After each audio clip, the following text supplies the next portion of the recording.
I want to take a little minute to talk more about transition metals. The Roman numerals, you understand that, hopefully, that the Roman numeral tells you the charge on the transition metal. And the reason we need that Roman numeral is because a lot of these transition metals just have more than one charge, and you got to tell the world which one are you dealing with.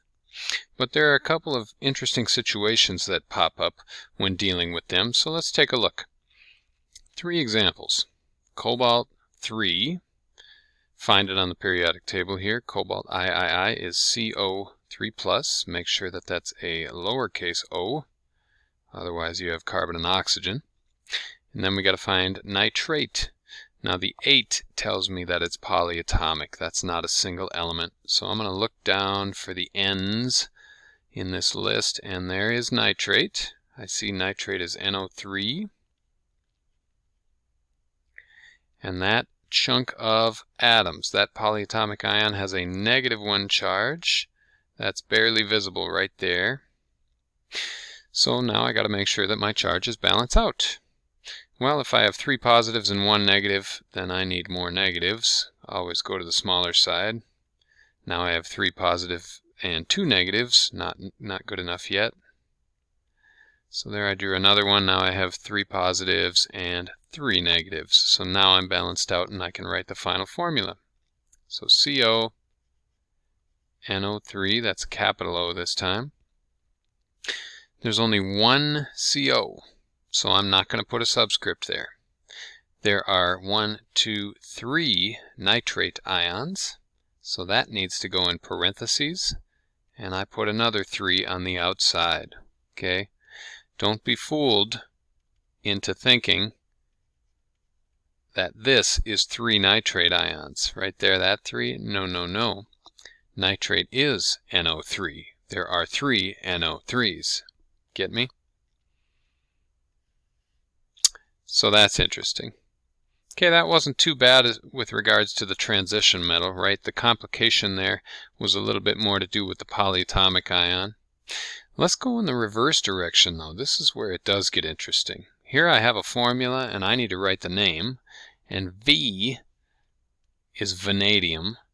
And we can see on the periodic table of ions here that vanadium, my choices are V3+ or V5+. And I got to figure out which one it is. So I know already that the beginning of my name is going to be vanadium. And I know there's going to be a Roman numeral there, because those are my 2 choices. Now if I go find SO4, there are 3 of these SO4s. That's a polyatomic ion. So I look for SO4 in my list. Here it is. SO4 has a 2 negative charge. It's sulfate. So I can write down sulfate. Now, here's the thing. I got to work backwards to figure out what the charge is on vanadium. I know what the charge is on sulfate because I just looked it up. So here's what we got to do. I need to draw a picture just like I do up here, a little diagram. Now, conveniently, my subscripts tell me what to draw already. I've got 2 vanadiums. So here we go, 1, 2, and I have 3 SO4s. SO4, SO4, SO4. Now I just looked that up on the periodic table, and I know that SO4, each one has a 2 negative charge. 2 minus, 2 minus, 2 minus. That's a total of 6 negatives. So what I need here is, I need this to add up to 6 plus.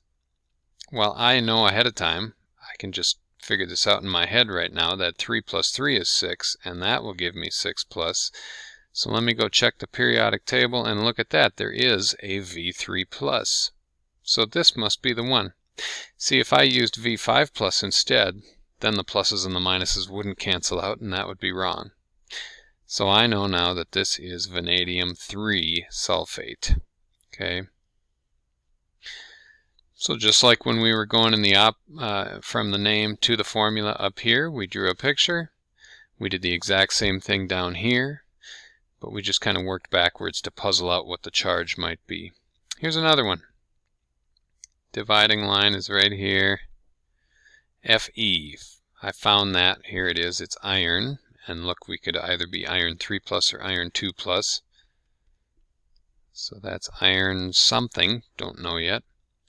Now I got to find CO3. That's a polyatomic ion again. And be very careful, right? ClO3, not it. CO3, yep, that's it. Carbonate. So the name here is going to be carbonate. All right, the last piece is to figure out that charge. Draw a picture. According to the formula, there's only one Fe, no subscript.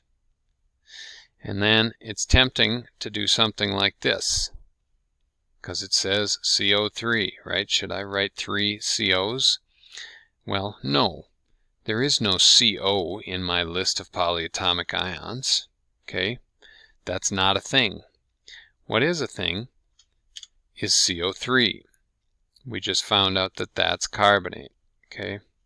And there's only one of those, right? This has no subscript, so there's only one carbonate. Okay? That polyatomic subscript thing, that trips up a lot of people, but with time and practice you'll get used to it. Carbonate, we just looked up over here, has a charge of 2 negative, so I'll write that down. And with only one iron, that means that this has to be 2 positive for them to balance out. And is that a choice? Yes, it is. There it is, iron 2. Boom.